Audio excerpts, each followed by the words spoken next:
What is going on? It's Alex coming back at you with another video, and today we're going to be doing a 2-round 2025 NFL mock draft. If you are new, feel free to like, comment, and subscribe. Below my face is my board. If you guys are confused about it, it makes a lot of sense. It's completely transparent based on my all 22 grades that I back up on my Twitter account with all 22 clips. So feel free to go check that out. The easiest way to do that is by going to the link tree and just clicking just 2 stops away. Click. You're at my page. So feel free to check that out because we do have a couple new names that are a lot higher on this list than they were before. I'm in the middle of reevaluation, so there's a lot of guys who are shifting around. So it's exciting for you guys to be able to watch that with me and be able to be part of this journey together. Of course, if you do click on that link tree, feel free to use that code HAILMARY when you go to UnderDog Fantasy. You could use that top link, or just when you sign up, use code HAILMARY for up to $1,000 in bonus cash. Let's get into this. Let's have a great time. Make content like this almost every single day. And actually, we've been doing it pretty much every single day. At pick number 1 for the Vegas Raiders, I was debating doing like what happens if the quarterbacks fall. With Drew Aller and Garrett Nussmeier returning, it's just so hard to believe that the top 2 will slip. I think there's a significant chance that we end up seeing a massive slip in terms of some other quarterbacks. And I think that's the reason why. But it just feels like the top 2 picks are going to be these guys. And, maybe in the postseason, we'll just mess around as we get a little bit more information. But, I mean, the truth is, I don't think anybody believes these guys are the number 1 and number 2 players. If you do think that, hey, power to you, bro. I mean, you have every right to believe what you want to believe. But I do have some concerns as to, how much I trust these guys going 1 and 2. But for the time being, we're actually going to go with Cam Ward because I've heard a lot of rumors that people have him noticeably above Shedeur Sanders. I haven't heard the rumor from the other way around. There is that AP to Dion connection, and I love that to death. Also, Shedeur seems to be, kind of trying to pull for New York. And, if you guys really want Shedeur at number 1, who gives a shit? The quarterbacks are going to go 1 and 2. Like, let's not mess around. And these are both teams that are extremely needy for quarterbacks. These are guys who could end up being legitimate first-round quarterbacks. We're not talking about a bunch of flukes here. And if they are first-round quarterback type of players, again, I have Shedeur at 36, around that. That's my QB1 range. So if you take them in the first, it is what it is. So if you're desperate and they are roughly worth the first-round pick, sometimes you can justify it. So it is what it is, but it depends on what order you guys want to take the quarterbacks. Cam Ward is just the one with the highest ceiling. And, if you're going to be taking a risk, you might as well be willing to get a higher reward. I guess that's the logic there. But again, you guys can hear it in my voice. I'm not fully in agreement with going that way. Obviously, as the season continues to progress and we get into the offseason, I will be doing a video that is essentially solely what I would do, in which these quarterbacks would not go at 1 and 2. So I know that's going to be super exciting to do. Maybe I could do it this week. Who knows? If you guys really want that, comment it, hit that like button, and then it will allow me to understand basically what you guys do. And if you guys do really want me to do that and you see a comment's already there, hit the like button on that comment just so I understand where y'all's head's at. At number 3 for the New England Patriots, there is no trades in this. I think I mentioned that. If I didn't, and you guys are new, that's the reason why we're not doing trades, because we do a 3-round trades mock draft every week as well. But for the Patriots, we'll go Travis Hunter here. I mean, I don't think he's the best corner. I don't think he's the best receiver. I think legitimately, if he had the position where he would have almost a generational grade for me would be free safety. Someone brought it up and I'm like, holy shit, this guy literally could be Ed Reed 2.0.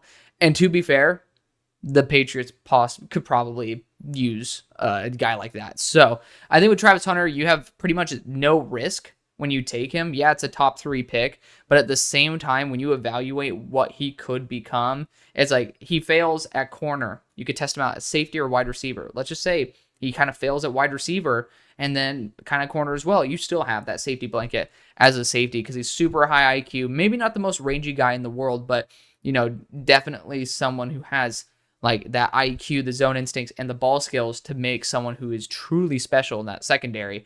And at the end of the day, after the draft hits and all those contracts are signed, the only thing that makes a difference between each player that's on your team is the money you're giving them. Apart from that, they're all roster pick. They're all just they're all roster spots. So you don't have to really think of Travis Hunter in terms of the sunk cost fallacy as a number 3 overall pick, and he's performed that way. If he ends up having his struggles, it's like, hey, we just need to maximize his value. Free safety at 3. Just get the best player out of him. And I think that he has a multitude of routes that could end up yielding an amazing result. At number 4 for the Jacksonville Jaguars, I've been adamant on this, and I'm going to continue being so. It's Will Johnson. Will Johnson's the best player in the class. Again, Travis Hunter, if he were a free safety, might be on that tier. However, let's get off the Travis Hunter hype train. Will Johnson has just been fantastic since the first moment I watched him. He dealt with some injuries this year, has been out since week 8, but he is someone who is well worth a top 10 selection, and the Jaguars are looking for that notable elite corner 1 or corner 2, depending on what you believe Tyson Campbell will be. And regardless, who gives a shit? You want a dynamic cornerback duo, and Will Johnson's going to give that to you. You should have addressed it last year. You didn't address it this year.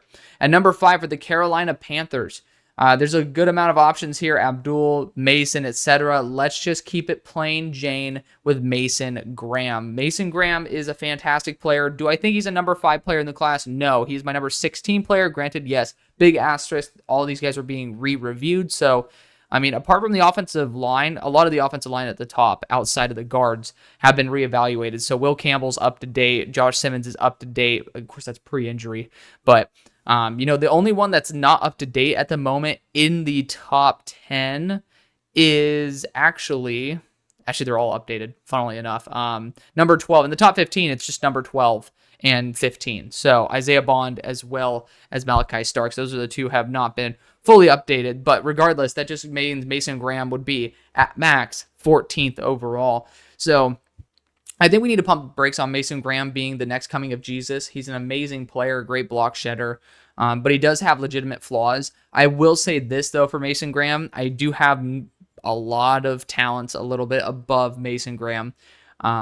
I think that the drop-off, the big thing is I don't like playing Moneyball too often. You usually just go best player available for a position of need, but I think this edge class is unbelievably special. And I think it's worth having a discussion that these round 2 edges are legitimate round 1 edges in most drafts. And the defensive interiors are not so much. So you need both, and you can get the top end option here and still get a top end option there. That's where I can start believing in that money ball opportunity cost type of argument. At number 6 for the Tennessee Titans, Tedrow McMillan makes a lot of sense. Obviously, you get a big-bodied receiver, but I want to be able to go a different route at this point because I love Abdul Carter. I don't think he should be falling too far. And T-Mac is a really, really awesome weapon. I don't think that the NFL views him in the way that maybe some people in the media do. And I think Abdul Carter is going to be just a little bit more special. And you could use an argument similar to what I just did for not going Abdul Carter, but it's not like there is not that big of a drop off from Tetairoa McMillan, a hot take, to what you can get later on, right? You got Jaden Higgins that I think might even be better. That's my opinion. I'm not necessarily the big wide receiver guru, but at the same time, I feel like really confident that he's a great player. Like Ricky White's in that group. Like there are a lot of very solid value receivers. Actually, Rock Taylor is someone who I liked in the preseason. I'm actually seeing him tonight at the Frisco Bowl. Got some media credentials for that. Super fun. But for me to be able to get to that game, we got to start moving a little bit here because it's 5 p.m. Central Time. So you guys get a little bit of a peek into the schedule right there. But for the Cleveland Browns at this particular pick, Tetairoa McMillan's honestly really enticing for me at the moment. I don't see a wide receiver of his build on the squad. Elijah Moore, as well as Amari Cooper, not going to be on the team next year. Obviously, not on the team right now with Amari Cooper. So, with all that being said, I do think a legitimate one outside of Jerry Jeudy is going to be a big bonus. And I've always gone Ashton Jeanty. I think that it's disingenuous to say that Ashton Jeanty cannot go in this range. But I do think that the Cleveland Browns, if they want to bring back Nick Chubb, might try to play Moneyball at that second running back position and then not pretty much just say F you to Nick Chubb. And I've done Ashton Jeanty so many times. I want to test out a new theory. So we're going to go T-Mac there to the Browns. At number 8 to the New York Jets would have been my Drew Aller pick before the dude ended up kicking me in the balls and just said, see ya, bud. But he's back at school. This is a tough pick, honestly. Defensive interior doesn't have the value at this point. I honestly think a dark horse pick at number 8, which I think it will be via trade back, but again, no trades in this. The dark horse pick is a tight end. Yeah, I think that Tyler Warren, Colson Loveland are two of the top guys that have a significant margin over the rest of the class. Like a significant margin over the rest of the class. Corner, to be fair, I do have some corners that I really like here. I'm going to have Ben Morrison returning until he ends up coming out. Simply plays a true junior who pretty much lost half of a season to a hip injury. Like, he's not getting the love that Will Johnson gets, so I highly doubt that he comes out. If he does, awesome, but I'd rather give you guys a more representative view of what actually is potentially going to happen and leave Ben Morrison out and be happily surprised when he does elect to go into the draft. The other player is Malachi Starks. We could see a whole entire new, like, essentially front office here who values a multitude of other positions, and Malachi Starks could be that guy. Like, this is the tough position. I don't think a quarterback is remotely worth it. I don't think another quarterback goes in the first round. So, with all that being said, like, it's just a shitty spot to be in. I'm going to throw a fucking curveball here, and it's after seeing what we've seen this past year from Brock Bowers. Tight end's a big deal, and Aaron Rodgers is probably going to be controlling what this pick is, and it's going to be a tackle or tight end, and I think the best pick would be a corner or a safety based on the players available. But I do think that we need to start seeing potential inflations of tight end value because Brock Bowers has been such an impact, and I'm going to go with Tyler Warren here. It's a crazy pick, but I'm just going to go balls to the wall at this point and see what happens. For the Chicago Bears at pick number 9, offensive line has to be the pick. Again, this is a spot where I would personally trade back. You got amazing players here like Ashton Genty, Omarion Hampton is my next best, James Pierce as well. So a lot of really good talents. I don't know if the Bears could be able to pass on Genty. Like, legitimately looking at the running back core, Genty legitimately could revolutionize this offense. And we have 2 more picks to go after offensive line. And I do want to test this theory out. It's going to piss so many people off. I get it.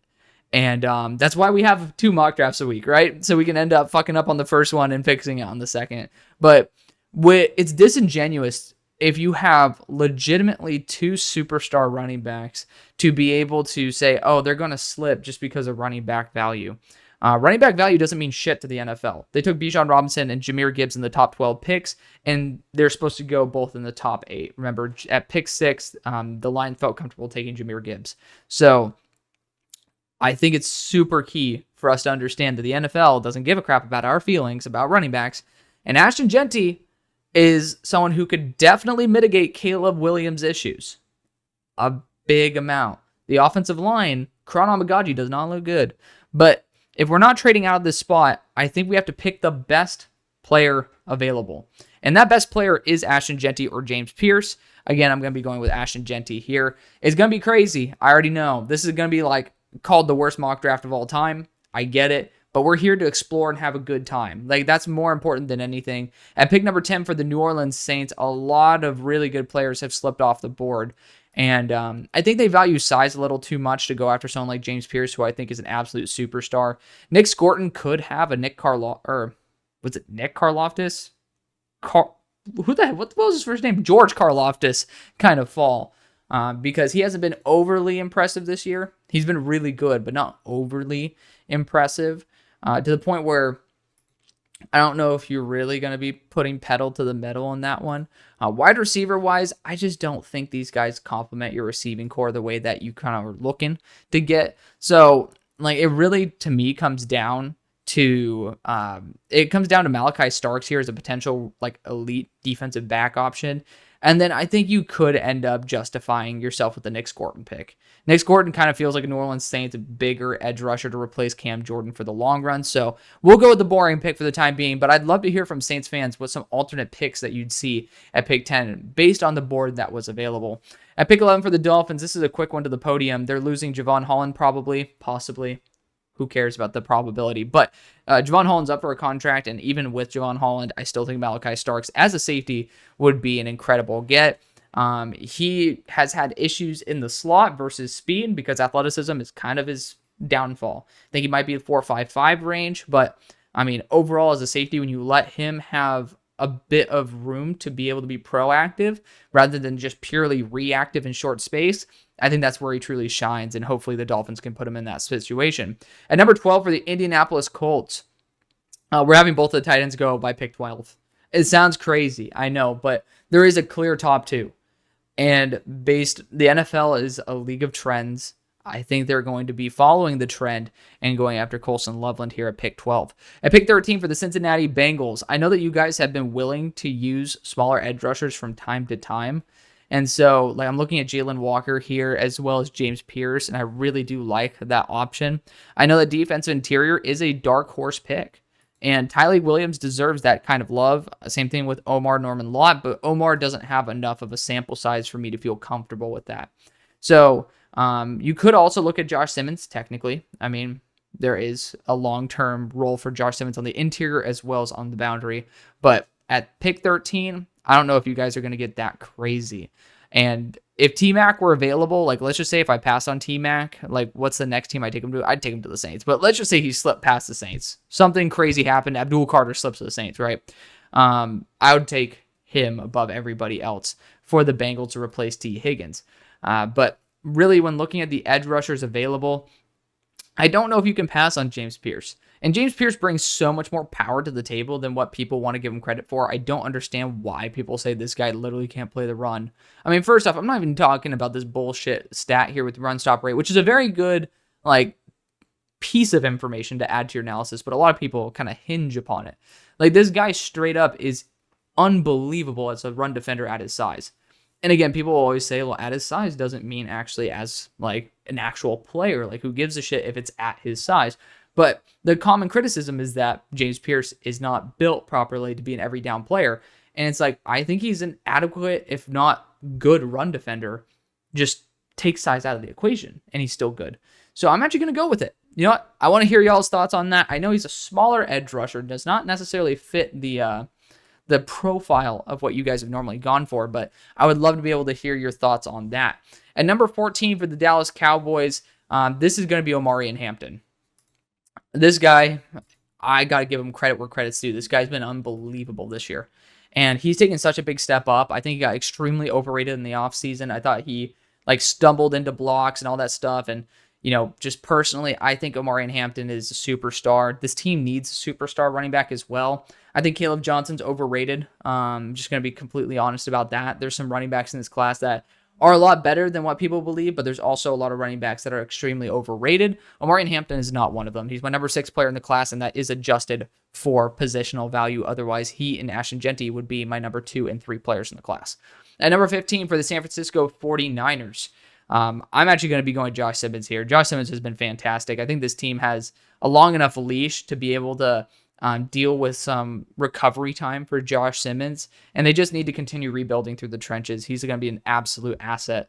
At number 16 for the Atlanta Falcons, you guys are in luck. Jalen Walker's available. I don't think you can pass on him. He is just so dynamic and so versatile that it's not even funny. I mean, he really is a dynamic linebacker and a dynamic edge rusher.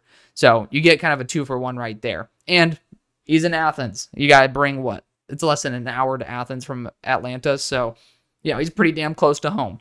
At number 17 for the Arizona Cardinals, a lot of good picks available. Tyleik Williams is the one who stands out to me the most. But I do kind of want to throw a curveball in here potentially as well, because I really love this player. And Jihad Campbell.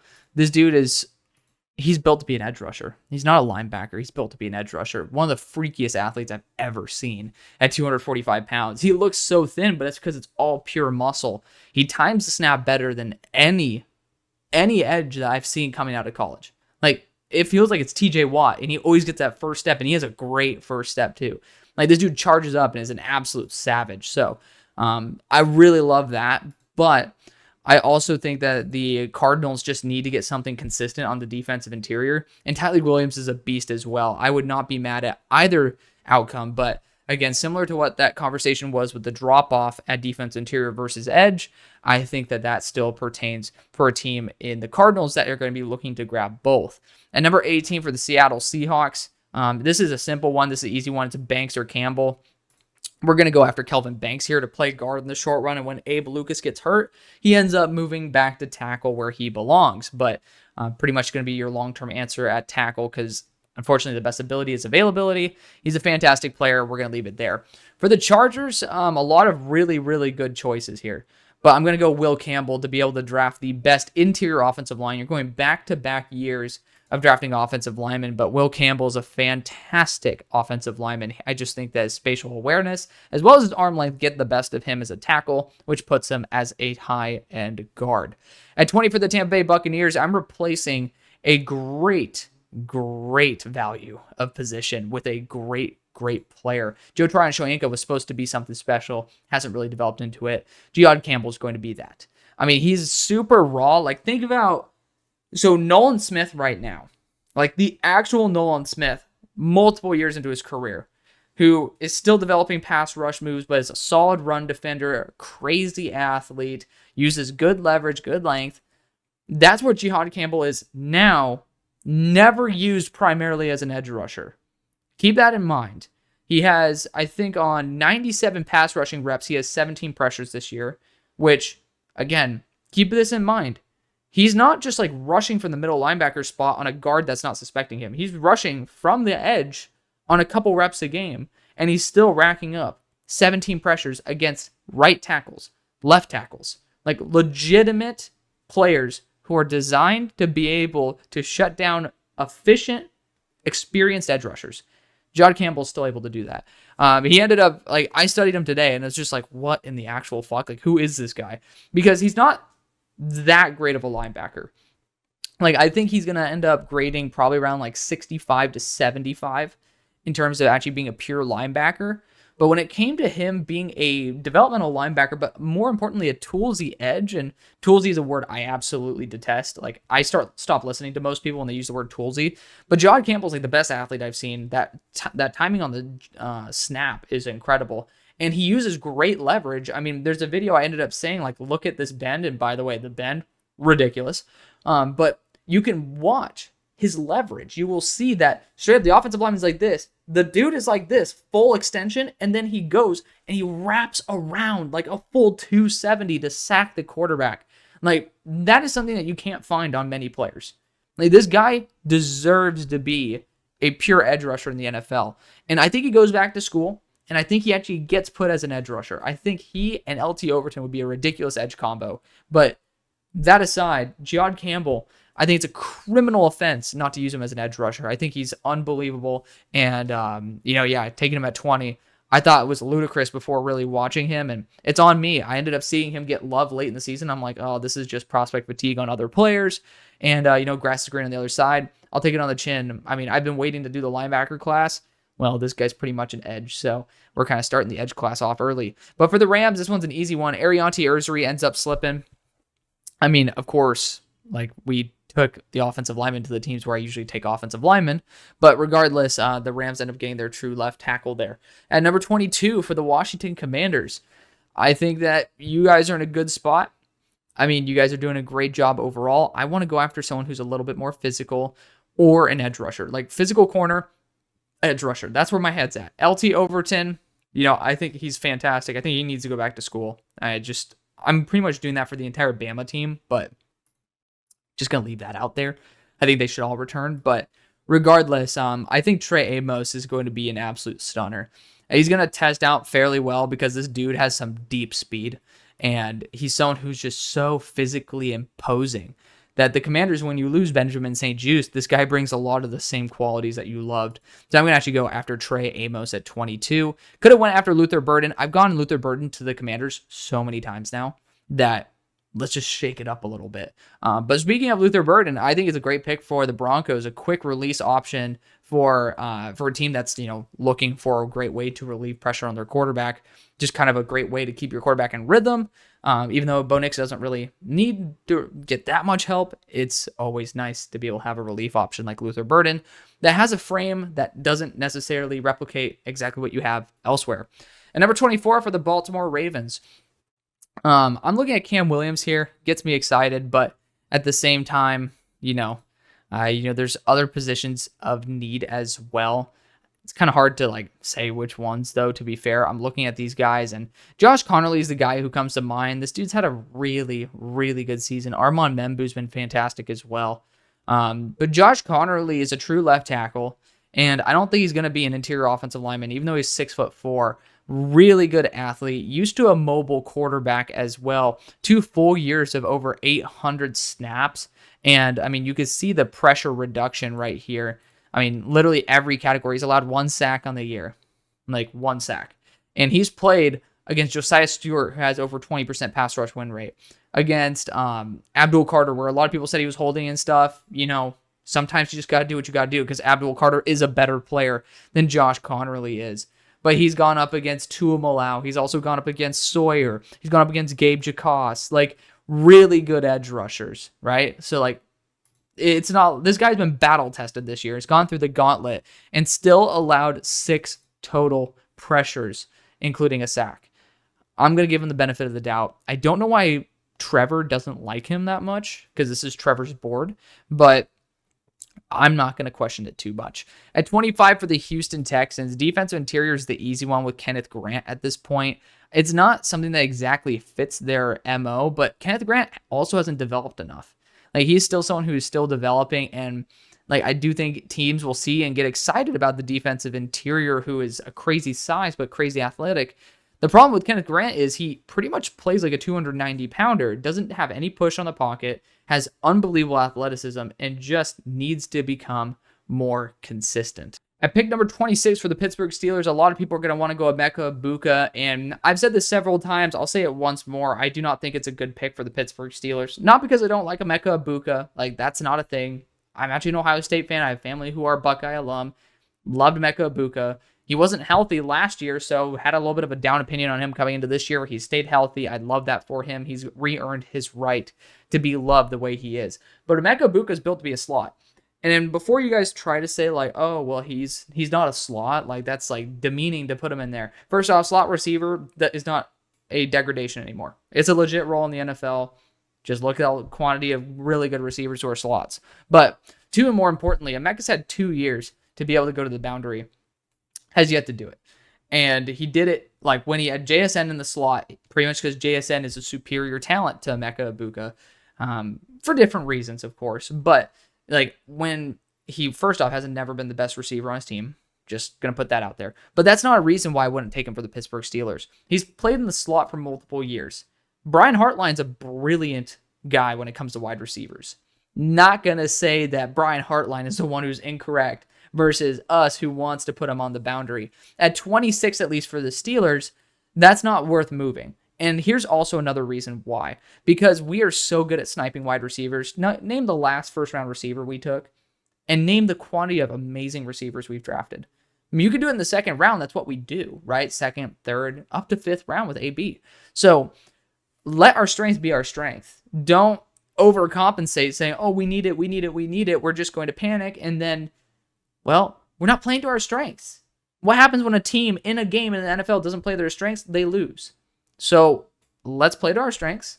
Let's cover up our weaknesses by being forced to have the amount of great value available at positions that we don't draft all too well down the board. That, to me, is going to be not edge rusher. We do a great job at that too, but cornerback. So something I will also say for Emeka Egbuka is that we also have 2 slots. So no need for that. Calvin Austin belongs in like a slot / gadget role. And then Roman Wilson, we just drafted him. The dude had to pretty much redshirt his first year. It's disingenuous. And again, I've heard plenty of arguments talking about how we are going to bring on Christian Kirk. That was going to be a 1-year rental to be able to cover up for Roman Wilson, who had to redshirt his first year. So let's go to the cornerbacks. And there's a lot of good ones. And something I do realize that in the AFC North, you need to be physical. So there's a lot of guys in here who honestly have some good levels of physicality. It's why I don't like when Maxwell Harrison gets taken to the Steelers. I don't think he's physical enough for the AFC North. But Azariah Thomas, extremely physical. Darian Porter, solid level of physicality. Siobhan Revell, solid level of physicality. You can't go wrong. Good size with all these guys, 6'2" and up. All of them 190 pounds and higher. So 193, 200, and 198 respectively. So you can't go wrong here. I'm going to go with the player that I think is going to be A, the most seasoned ready, because we need a true corner too, but B, plays the Dante Jackson role the best. And obviously that's what we brought in. It's what we'll be losing. That's Azariah Thomas. He's been my top 10. Well, I guess he's at number 11 now, thanks to, I mean, I'll put it this way. I have 2 guys in here, technically 3, but Will Johnson, I wouldn't knock him anyways. Even if he lost 10 points, he would still be my number 2 player. Spoiler alert, it's that big of a gap between 1 and 2. But 2 of these players technically could be graded just slightly lower, and then he'd be a top 10 pick, or top 10 player on my board. But regardless, Azariah Thomas has been in my top 20 since the start of the year. I think this dude's fantastic. I got to see him in person at SMU as well, and he freaking wowed me too. So going to be really, really dead set on Azariah Thomas here. At set 27, we got the Green Bay Packers. And Green Bay Packers, I honestly think that, like, for the long run, I'm not going to say for this pick. I just want to be able to mention it. Center, certainly on the board. Like, you could look at Jonas Savania here because I do think he's a dark horse first-round pick. Just based on his flexibility, his athleticism, the fact he should be kicked to the interior, I think he's a better prospect than what people want to claim, including myself. And you can end up pairing him with Jordan Morgan on the interior of the offensive line, and once again, you get another tackle that you shift the interior offensive line. I would love to hear what you guys think of it. Maybe I'll do it tomorrow. But I think corner, I think edge rusher, I think defensive interior. Those are the 3 positions I want to go after. A lot of great options here. And I don't think we can say no to Mykel Williams at this point. There's just so many great choices where it's like an embarrassment of riches. But the value of being able to have a toolsy player like Mykel Williams, which, again, I'm using that word because I don't fully believe he's worth number 27. But at the same time, you know, other people do, and I try to blend my board with realism, my drafts with realism, and so I give you guys a representative look at what you should be expecting, but also like a little bit of a flair from me. And Mykel Williams, man, I mean, people think he's a top 10 player, so it's going to be impossible for me to say, hey, this guy's going to be slipping out of the first round, which he probably would. If I actually fully had my way. At number 28 with the Vikings, again, this has no trade, so I want to keep that very, very clear. For the Vikings, though, running back could be the move. You got Quinshon Judkins here, but I also want to give a shout out to Cam Scatabo. Because of that very reason, I don't think you need to take one here. So I think that takes that off the table. I think the next big thing is offensive guard.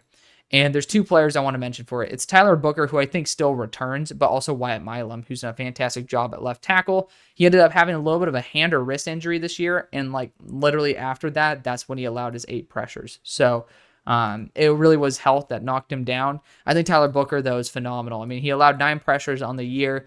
PFF just doesn't like to give him credit for anything he does. Look at that, 87 pass blocking grade, and then 65 run blocking grade. There's like not even really, there's 3 games above 65, but all of a sudden his lowest grade out of the 2 is like something that is higher than all of his grades, and then that's not including pass blocking.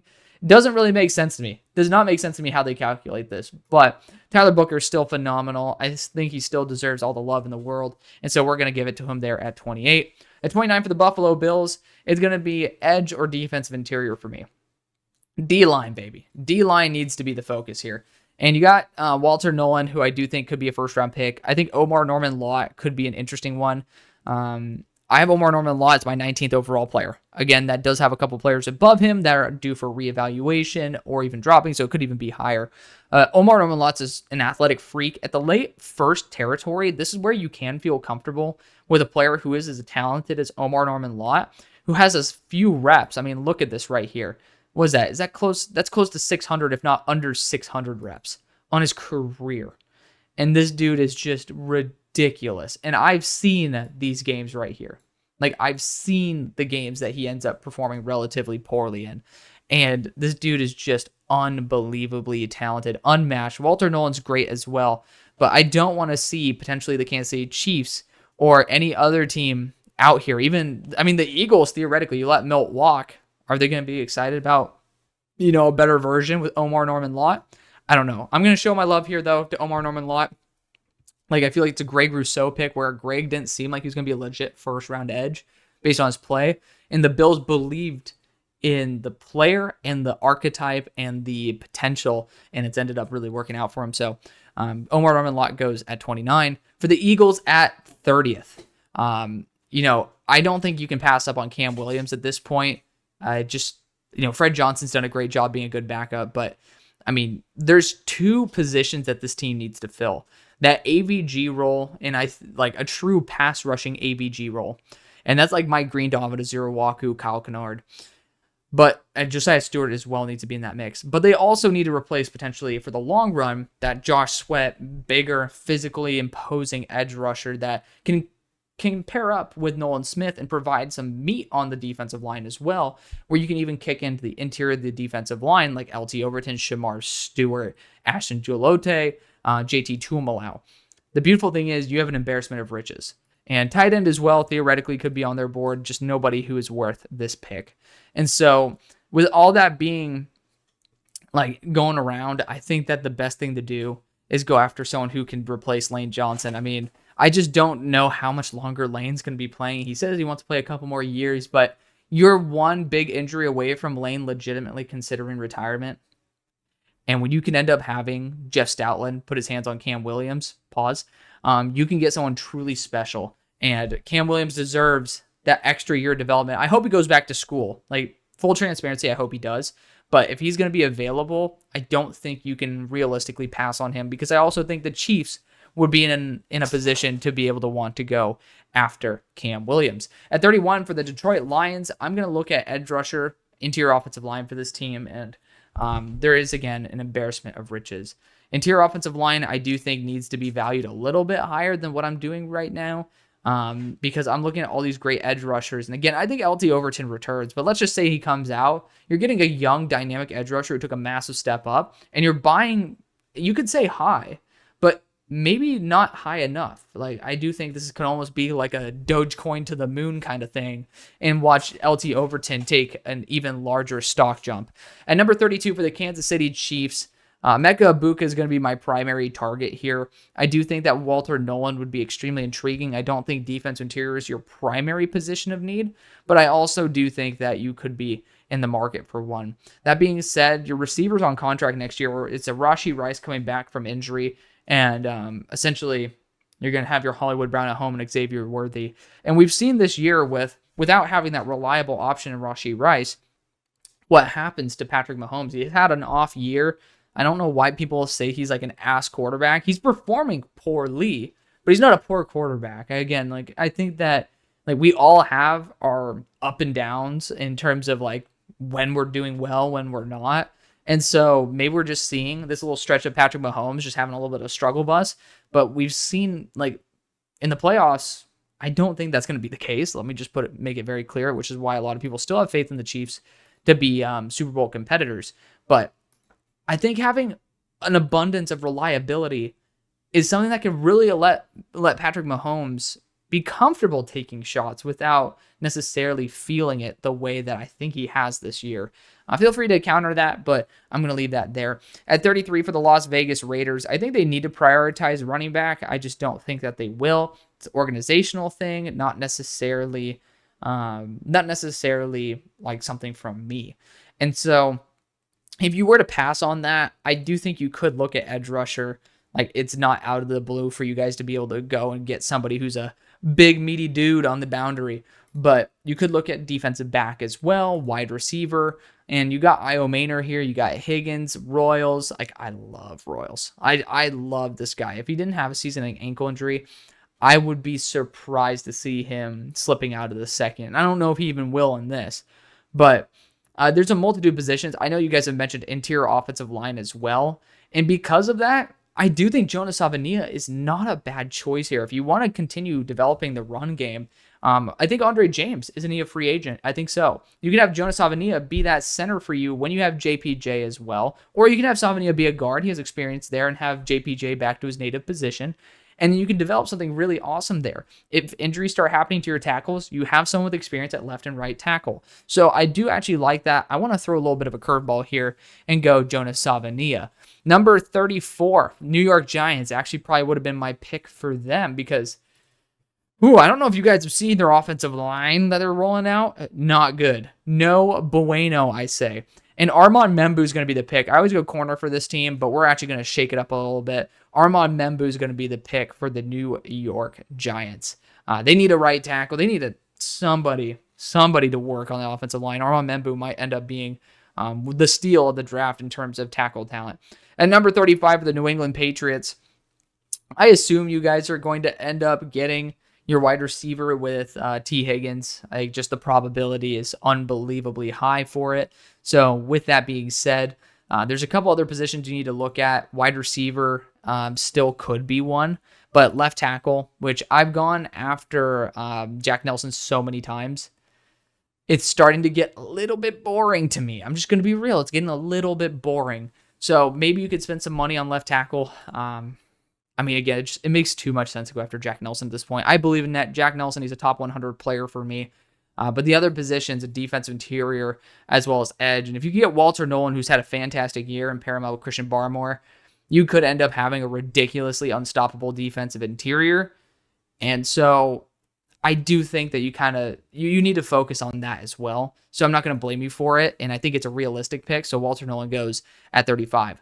At 36 for the Jacksonville Jaguars, interior offensive line with Wyatt Milan would be quite nice at the moment. Also has that tackle versatility to help out when needed.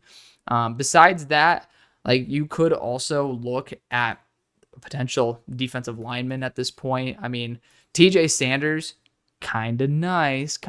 I really like him. Darius Alexander, by the way, this dude's a beast. I don't know if he's going to be a second round pick or not, but I love him to death.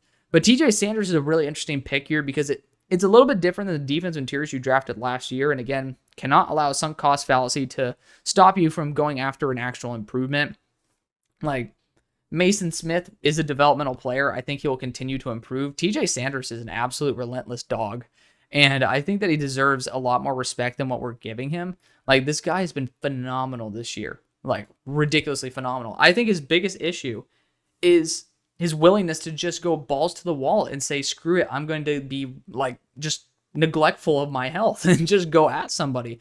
And I think that could be unlocked in the NFL, just having that, seeing red and just going straight at a guy. So I'm actually going to show TJ that type of love. We're going to have a quick little run on defensive and offensive line there. Speaking of offensive line, we got the Chicago Bears here. And I was going to draft him for the Patriots. I'm going to draft him here for the Chicago Bears.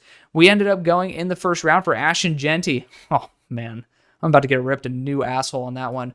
And people are going to be so pissed. Oh, my God, you got the 184th player. Man, if y'all don't understand that this is not a consensus board, that this is someone who I respect in Trevor Sikkema, but someone who has his own opinions, just like you do, just like I do. I have Jack Nelson as, where's he at? And I still have so many guys to be able to adjust on this list. So keep that in mind. Where is Nelson at? I'm tripping. He's literally, where is he? I just saw his name. I'm tripping balls. 58. So 58th. Before I adjusted a lot of players. At 37, good to me. It's not good to you. I don't know what to tell you. But Karan Amagaji looked ass. He just looked so bad. And so Jack Nelson, let's come to the rescue and save this franchise. Number 38 for the Tennessee Titans. We ended up going after edge in the first round. I think that's a smart move, honestly. Don't force your need at wide receiver, man. Just don't do it. Don't force your need at quarterback. Don't do that bullshit. It's not going to help you. It's really not. And so, besides that, I do think you could go wide receiver at this point because there's a lot of really good talents here at a significantly lower cost. And that's why Io Maynor, so good. So good. He's in one of the most dysfunctional offenses in history. I'm going to be going after him here at 38. At 39 for the Cleveland Browns, went after T-Mac in round 1. Here in round 2, could look at offensive line, but again, there's a certain point where you don't force a need. You could go Jalen Milroe at this point. That is possible as well. Running back wise, you could go Quinshawn. You could go Cam Scatabo. There's certainly that option as well. But I also think that getting a quality edge rusher at this point is a really good get. It's really good value. So don't pass it up. And so for that, I'm going to look at Shamar Stewart here. I'm going to go for the highest ceiling player possible across from Myles Garrett, who brings that same size and physicality that he does. And so we're going to get ourselves some freak athleticism on both sides of the ball. At 40 for the New York Jets, I think this is where you can kind of justify Jalen Milroe, but I'm just going to continue pushing on, dude. There's great corner value here. Let's not fuck around. Like, we're not going to fuck around and find out. We're going to get Darian Porter here, 6'4", 200 pounds, and quick, beautifully smooth feet. He's very new to the position, as you can see, but he is doing a great job this year. I think he's a phenomenal corner. Just needs a bit more experience, which he's not going to be a corner one, which allows him to be able to have a little bit of an easier transition. 41 for the Chicago Bears. We've gone after running back and tackle. I already know. I hear it, guys. I hear it. I hear your complaints. I love you anyways. I'm going to go defensive interior here. And, you know, you can get Derek Harmon. I really love DeMonte Capehart. Like, I love this guy to death. And he doesn't have a great pass rush win rate solely because he doesn't know when to disengage. He will push a guard literally into a quarterback. Like, no fucks about it. Like, he will just drive it through the pocket. If he just simply popped him and then shed him, which I've seen him do like one time, this dude is worth a first-round pick. Easy. So I'm heavily leaning towards that. Could even go another interior offensive lineman, though, because the value is just ridiculous. I mean, went Jack Nelson. Should we just go Donovan Jackson as well? I mean, it looks like Chrono Magaji might as well be a sunk cost fallacy. Like, we cannot just keep a guy just to keep a guy. So Donovan Jackson, honestly, is very intriguing to me. Let's double up on the offensive line. Let's just say screw it. Let's go after best player available. Donovan Jackson is a top 20 player to me. And, you know, you're getting him as well as Jack Nelson. You could have flipped the two and probably got less pushback, but I'm getting an interior offensive lineman here and a left tackle there with Nelson and Jackson. At number 42 for the New Orleans Saints, Wyatt Milam's available. Kind of hard to say no to that, but I do think you could even go for a boundary corner here. I think Adebo's up for a contract, but beyond that, got rid of Marshawn Lattimore. Health issues certainly were an issue with him. I'm going to go after Siobhan Ravel, best player available. 43 for the Miami Dolphins. I'm going to go Wyatt Milam here. It's too much, too far for him to slip. At 44 for the Colts, it's going to be a boring one. Y'all know what's good. Y'all know this is the most boring, my least amount of creativity, and I'm sorry for that. But, I mean, it's pretty easy to see who's going to be available at these two spots, and they're both my guys. Nick even Worry, 6'3", 227, like 4 interceptions and multiple pick sixes on the year. This dude's an absolute beast, and, you know, I have him as a first-round player. I mean, where's he at? He's at 23. And, again, I have some guys above him which probably would be falling. So, at 23... and you get him at 44, just saying, great value. For the Bengals in the first round went James Pierce, went BPA, which I think is great.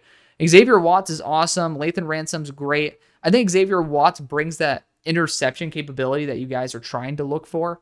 And I think that's worth it. I mean, I know that you could go after some defensive interior help here, but I want to push these safeties up a little bit higher, and so I'm going to do my best to do so. At 46 for the Cowboys, went after Marion Hampton in the first. We're going after Derek Harmon here to replace Osa Odighizuwa. And, yeah, I mean, it's a pretty straightforward move. For the Niners, we're seeing these edge rushers fall, but not too far. We're going to go JT Tuimalau to the Niners. I love JT. He is my number 14 player in the class. I really do love the guy. I think he's a phenomenal player, and he gets extremely underrated, plays the run well. He's much more efficient as a pass rusher than what his statistics say, and he's able to do it versus high-end talent, man. It really was that Oregon game that made me really fall in love with him. I don't think you can get a bust out of JT. Maybe it might be a little underwhelming, but I also don't really think that, I don't think that there's a chance that he genuinely isn't someone who's going to get noticeable reps, especially early on for the Niners. At 48 for the Falcons, ended up going after Jalen Walker in the first round. I love that. I love it. My number 8 player to the Falcons. And so another position I think you guys could totally be targeting is defensive interior at the nose tackle position. And deep down, I kind of want to go DeMonte Capehart, but he doesn't have that size. I was trying to remember if he was 325 or 315. So it really is Dale Jackson, Deone Walker, and Deone ended up coming out, and for true juniors, they give you first round, second round, or return to school grades, and he ended up declaring as a true junior. So I assume he'll go in the second, and so this is the most logical landing spot to me for him to pair up with Ruka Roro and be able to mitigate those issues there. So Deone Walker goes to the Falcons. At 49 for the Cardinals, ended up going after interior defensive line with Tyleik Williams. And what do you know? We still got some great players available here, and like a lot of them too. And I'm going to go Princey Umanmi Ellen, who brings a little bit more size, a little bit more physicality, but still can play a similar edge role to what you guys are accustomed to. At 50 for the Seattle Seahawks, we went interior offensive line in the first with Kelvin Banks. Here at pick number 50, could see a wide receiver, but I really think you guys could also be in the market for doubling down on the offensive line. Like, you guys need help really badly. Bradford, Oluwatimi, why am I forgetting the other guard's name? I'm tripping, but y'all know your entire offensive line outside of your tackles needs help. And so let's get him some help. Why not? I'm looking at Tate Ratledge here, who can provide a lot of stability. And you have Kelvin Banks as well. That could be a dynamic duo for the ages. But on top of that, I love Marcus Bowe. This guy is a hand fighter. He's athletic. He's physical. He loves the run game. And he's a friend of the show. So we're going to go after Marcus Bowe. We're replacing both of the guard spots. Also, if you guys realize something, both of them are tackle versatile in case you need to replace Abe Lucas, who has a lot of injury concerns. So you have contingency plans in place. I think it's super duper key to be able to go back-to-back picks with interior offensive linemen. But we both know Kelvin Banks probably going to be the long-term offensive tackle, and he's going to just be a short-term fill at the guard spot. I do have Ben Morrison returning in this for those who are asking. At 51 for the Los Angeles Chargers, I think tight end is perfectly reasonable at this point, and we are going to go after Harold Fannin Jr., who has been unbelievable so far. Great player.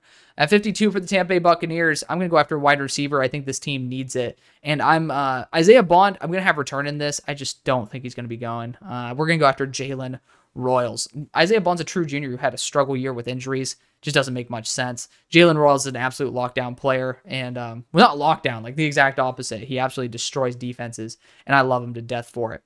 At 53 for the Panthers, we've already gone after defensive interior with Mason Graham. You know why? Because these guys are still here. And it's not, I didn't do that by design, by the way. These are all live mock drafts, and there's some amazing players as well that are still on the board. Like, you really can't go wrong with any of these guys.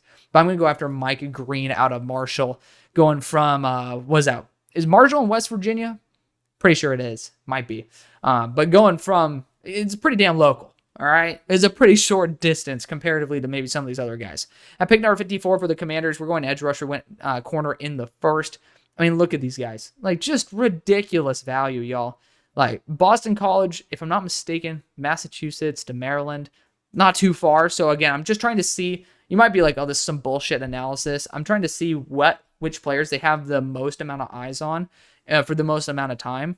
And Boston College has done a great job this year. Donovan Walker, I got to see him up close. He does kind of feel like someone that Dan Quinn would like. So we're going to go after Donovan Azurewaku here. At 55 for the Denver Broncos, we went after wide receiver in the first. Might look at tight end here in the second. God, I mean, I think these tight ends are a wee bit overrated. People think that they are the second coming, and I just don't believe they are. But besides that, I mean, this team doesn't need too much. They do need a running back, though. Caleb Johnson is going to be someone who, again, I'm going to talk about this in the same light that I talked to Deion Walker. True junior, you get first, second, or return to school grades. And so he came out. I assume he's going to be going in these first two rounds. At 56 for the Baltimore Ravens, we ended up going after offensive line Josh Connerly in the first. We're going to go after an edge rusher here because the value is ridiculous. And I love the idea of Jack Sawyer, just big, physical, and high-motored player, built to be in the AFC North as well. 57 for the Houston Texans, we ended up going after defensive interior with Kenneth Grant in the first, which leaves us with Tate Ratledge here in the second. I mean, it's just so simple for these teams that have very simplistic needs and with really good value.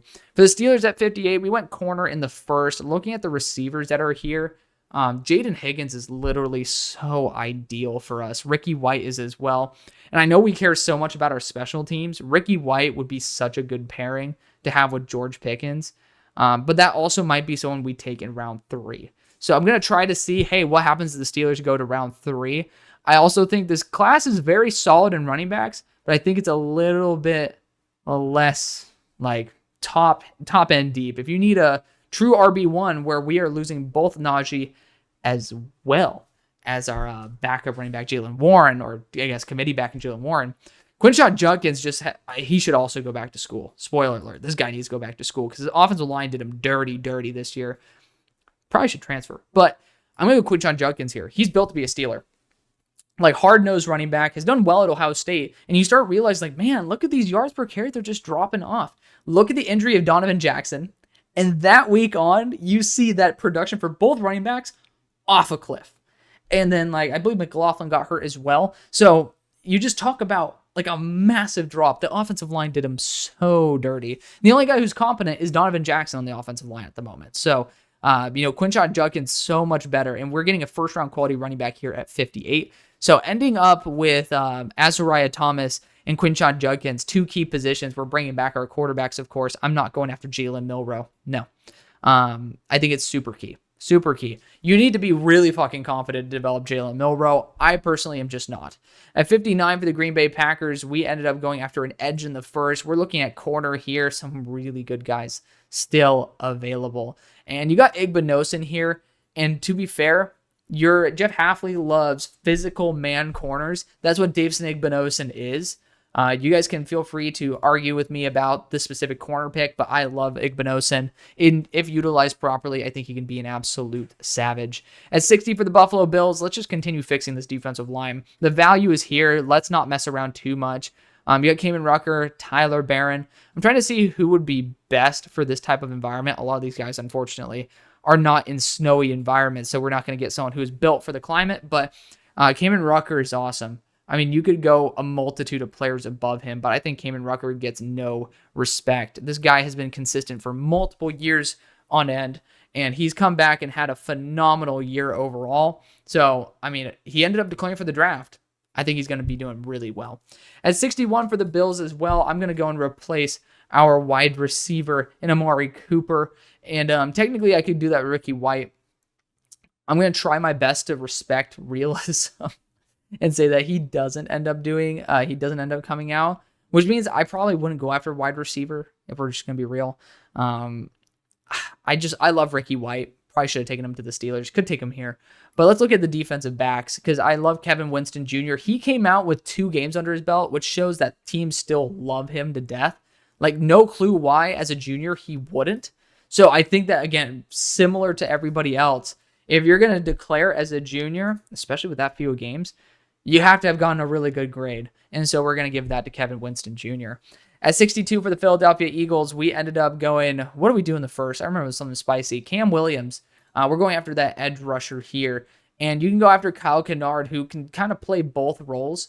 And I really like that. He's also he's a very underrated run defender. Doesn't get enough respect there, but, percentage-wise doesn't do well, but did a really good job overall. Tyler Barron's just super freaky. This dude's been used as a defensive interior, as an edge rusher. I think that he actually would be the best bang for your buck. And then maybe in the third round, you go after Josiah Stewart if you really want that true AVG role. At 63 for the Detroit Lions, what do I want to do with y'all? I think I went after an edge in the first round with LT Overton. Love that. And we're going to go after interior offensive linemen here. And people absolutely love Gray Zabel. And I think that could just be such a Dan Campbell guy. North Dakota State kind of makes sense. So we're going to go after that to be the interior offensive lineman at that guard spot. And at 64 for the Chiefs, this is a quick one for me. I'm going to end this off with Jahdae Barron, Ben Morrison. I did have returning in this, if you guys can tell. He would have been taken a long time ago. He's my number 4 overall player. But Jahdae Barron, super smart, super high IQ, just a little bit short arms, sub 6 foot. So he could have some limitation issues in the NFL. So that's going to be the video. Thank you so much for watching. I love you. See you on the far side. Peace.